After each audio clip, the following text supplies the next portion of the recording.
নমস্কার বন্ধুরা, রাধে রাধে। এমএসটা নিউমেরোলজির সার্থক। আজ আপনাদের এমন একটি গুরুত্বপূর্ণ আপডেট শেয়ার করব, যেই আপডেট আপনাদের আশা করি খুব হেল্প করবে।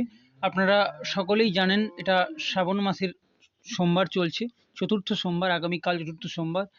শ্রাবণ মাসে বহু মানুষ ফাস্টিং রাখে এবং প্রচুর মানুষ নানা রকম উপায় করে, শিবজির পুজো করে, আরাধনা করে। তবে এটা কিন্তু একটা স্পেশাল কাজেও রেমেডি ইউজ করা হয়।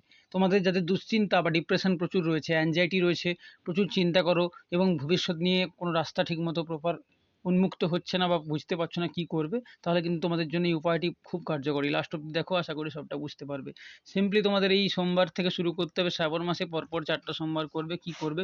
প্রথমত তোমরা রূপোর গ্লাসে জল খেতে পারো, রূপোর গ্লাস নিয়ে এসে, অথবা ভগবান শিবের উপাসনা তোমরা অবশ্যই করবে প্রতি সোমবার। তার পাশাপাশি রূপোর অলংকার, রূপার চেন বা রূপার ব্রেসলেট তোমরা পড়তে পারো এবং ওম নমঃ শিবায় চ্যান্টিং করো 11 বার, 21 বার, 51 বার বা 108 বার। খুব ভালো ফল দেবে। ভিডিওটি যদি ভালো লাগে লাইক ও শেয়ার করে দিও। থ্যাংক ইউ বন্ধুরা, রাধে রাধে।